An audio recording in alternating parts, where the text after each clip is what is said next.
You can be surrounded by people and still feel like no one sees you. It's a strange kind of loneliness, the one that doesn't show up the way we expect it to.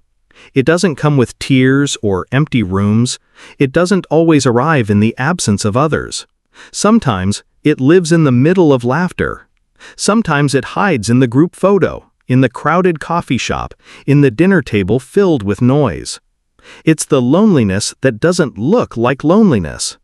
The kind that sneaks in when you're being everything to everyone, but nothing to yourself.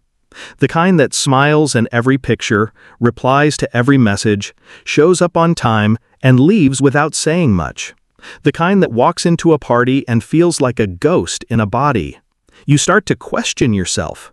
Why do I feel so disconnected? Is it me? Am I broken somehow? Everyone else seems fine. Why can't I feel what they feel? But here's something no one tells you. Loneliness isn't always about being alone. Sometimes it's about being unseen, unheard, unfelt, unmet. You might have dozens of conversations in a day and none that reach the parts of you that matter. You might have people who love you, but love the version of you they're used to, not the version that's quietly unraveling. And so you perform. You learn to wear the right face. You laugh at the right times.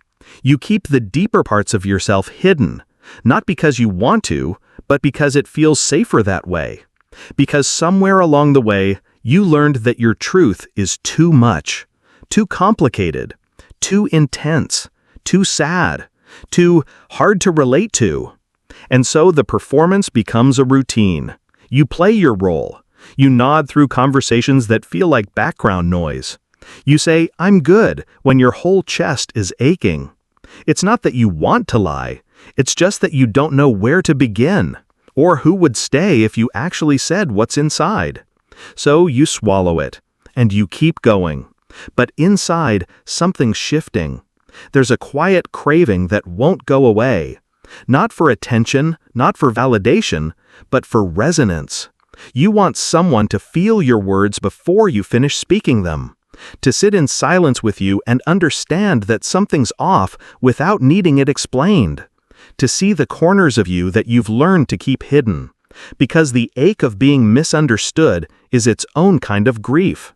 And when you live with that ache long enough, it changes you. You stop reaching out. You answer less. You post less. You start believing maybe no one can really know you. And you call that being busy, or growing apart, or just tired. But really, it's just loneliness in a well-dressed coat. It's easy to convince yourself you're fine when your life looks full on the outside. The schedule is packed. The inbox never sleeps. You have meetings, dinners, casual texts, story replies. People ask you for help, advice, rides, comfort, and you give it, gladly, because giving is one of the few ways you still know how to connect. And yet, late at night, when the day quiets down and the performances end, you feel it. That strange silence, not peaceful, not empty, just hollow. As if something essential has been missing and you've been too distracted to notice. That's when it hits you. You haven't been touched in weeks, not physically, not emotionally. You haven't been asked a real question in longer than you want to admit. You haven't had a moment where someone looked you in the eye and said, "Are you really okay?" and meant it enough to stay for the answer. And the most painful part? You've gotten used to it. You've adapted to a version of life where your depth stays hidden, where your sadness has no witness, where your joy is muted because you don't know who to share it with in its purest form. You become a version of yourself that functions, that gets through, that keeps everything clean on the surface. And it works, until it doesn't. Until you're lying in bed, scrolling through photos of people laughing together and wondering why you can't feel what they seem to feel. Until someone cancels plans for the third time and you realize you weren't looking forward to the event, just the illusion of connection. Until your own birthday passes and the messages feel obligatory, templated, automatic, and your chest tightens not because no one remembered, but because no one really sees. That kind of loneliness doesn't have a name. It's not the kind that gets sympathy or solutions. It's the kind people don't talk about because it's hard to define. But you feel it. You carry it.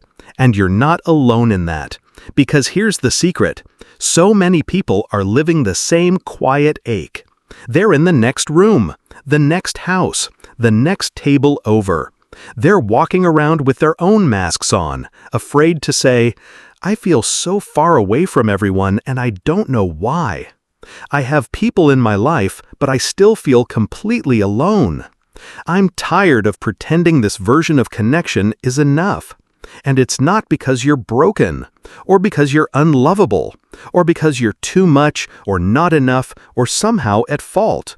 It's because we've built a world that rewards the performance of being okay more than the honesty of being real.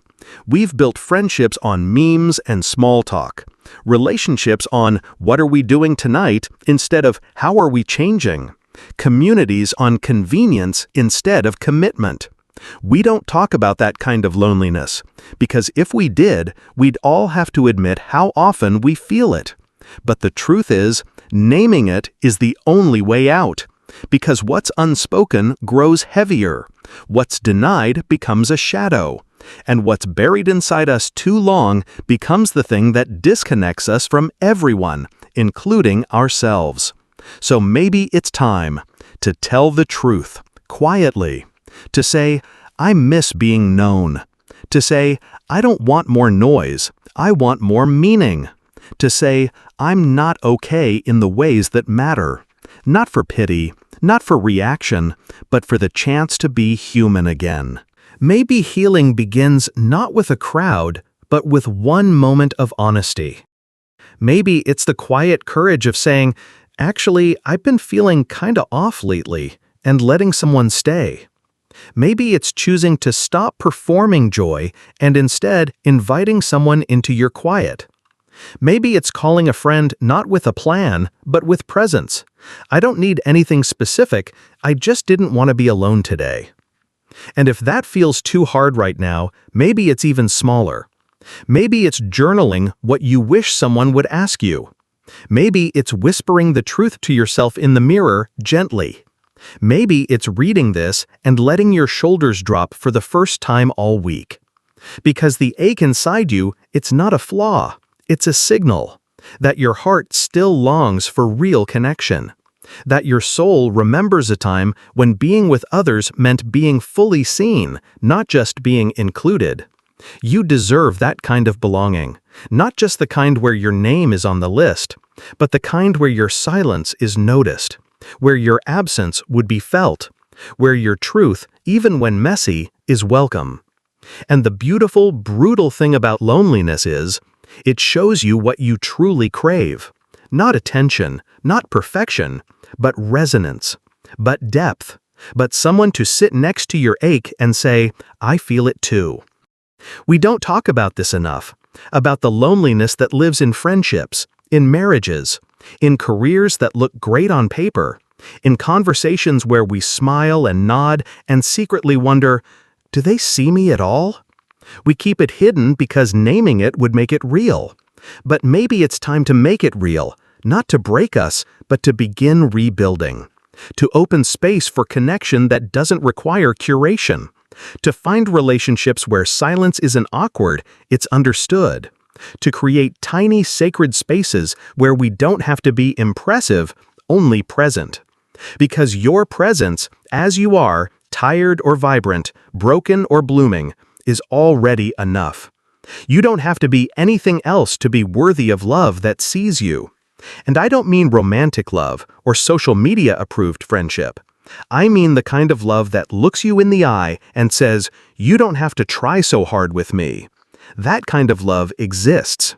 And it begins with the radical, quiet act of telling the truth. Of saying, "I'm lonely. I want more. I don't want to keep pretending." And maybe, just maybe, that act of truth is the beginning of a new kind of closeness. A closeness that holds space for your questions, that lets you exist without always explaining, that meets you not in your performance, but in your pause. Because the loneliness that doesn't look like loneliness doesn't have to stay invisible. You're allowed to be seen, not just in your strength, but in your longing, in your quiet, in the parts of you that have gone without witness for too long. So here it is, a small, steady truth from one human to another. You are not the only one. Not the only one who feels far away even in a crowd. Not the only one who wonders if real connection is still possible. Not the only one carrying stories too heavy to tell and too painful to keep. But today, you've told a little piece of yours, and that matters. And you matter. And maybe, just maybe, this is the beginning of being less alone.